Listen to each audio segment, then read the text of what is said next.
Okay, we're going to take a look at inspecting the deck of the block. Now, crude diagram here, 4 cylinders.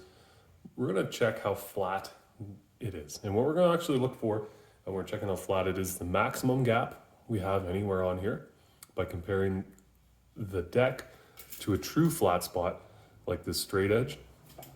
And then we're also going to check the variation across it. You can't have waves going through the head of your block. Now, this manufacturer says we should check it on a diagonal this way, and then straight across. No gap bigger than 5/1000ths of an inch, and no variations greater than 3/1000ths of an inch over 6 inches. So we'll take this away.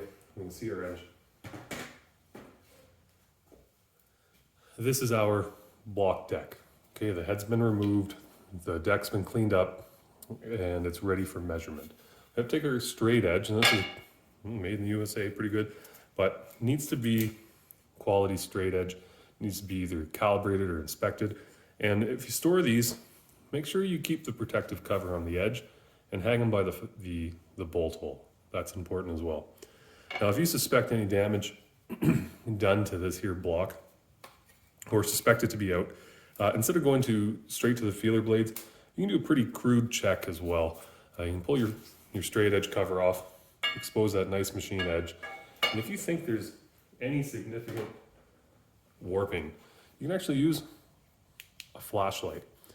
When we check with a feeler blade, first take this nice machined edge, and we put it against the machined edge of the block. And again, we're going to check these 3 locations like this. And we're going to see how true the block deck is relative to the calibrated machined edge on the straight edge. Now, when you do this, you don't want to measure near bolt holes or coolant galleys or oil passages or anything like that, or right by the lip here, because they may be chamfered, and that's okay. But it'll give you an incorrect measurement. But if you suspect this here is damaged, otherwise you can put a flashlight behind it and look to see if you have any light coming through. Now, I wasn't suspicious of this one, and there's not any significant amount of light coming through, none at all. In fact, we go on the diagonal, we can see no light coming through. That's sealing quite well. If you actually want to check, you'll take your favorite feeler blade set, Start with your 15/10,000ths, your thinnest feeler blade. Now, the go, no go gauges, yeah, maybe they're okay. I prefer just straight blades for this situation. Now, if we're going to measure this for sealing, start with the smallest one available and try to get it through. So we can actually get the 15/10,000ths through here. We can get it through here.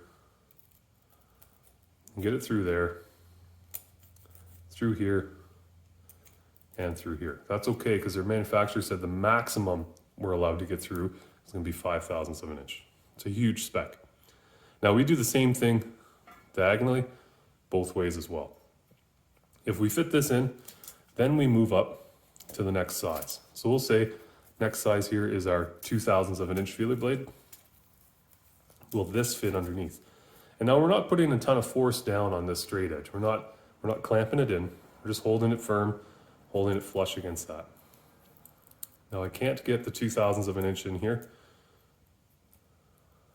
I can't get it through here. I can't get it through there. I can get it through here, though. It fits through with slight drag. Can't get it through here. Put this on the diagonal across. How's it seal up here? Really well. You can get it through here again. Get it through, well, get it through there as well.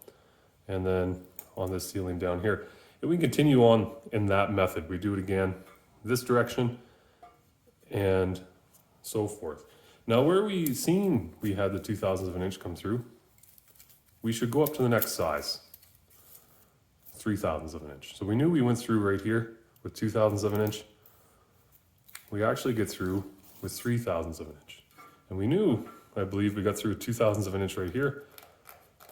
That 3/1000ths of an inch doesn't want to go through. So While you're doing this, you should keep track. You can take your little chart out, and you could say maximum here was 15 10,000ths of an inch. We couldn't get anything more in there. Same with here. 15 10,000ths of an inch. We know that's good. This one here, though, on the diagonal, was 2,000ths of an inch. Okay, and we're still going to see how big the gap is here as we keep track of this.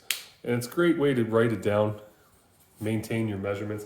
It gives you a very easy visualization of whether or not you have any distortion in this block. So we fit 3 through there. Let's try the next size up. 4,000ths of an inch. Put this here. Try to fit this through. Won't go through. Okay, and we go on any of them, any angle, any location we need to measure. That was suspect. Now, we can take this here and say 0.003 of an inch, sorry. We can easily visualize this and say, okay, across that deck, I have a variation. This here is essentially 1 thou, just under 2. This one here maxed out at 3. Okay, that difference, minus 0.0015. Okay, we're looking at a difference, a variation of 15 10,000ths of an inch across the horizontal line. Okay, you may have a difference. We have 5 10,000ths of an inch difference between essentially here and here. And you can make a graph like this and see, very easily visually identifiable if you have an issue. Based on just these quick measurements here, this block's within spec. Okay, it doesn't have any max variations. The biggest gap is less than 5,000ths of an inch, so we're happy with that. And would be fit to put a new head gasket on, install a head.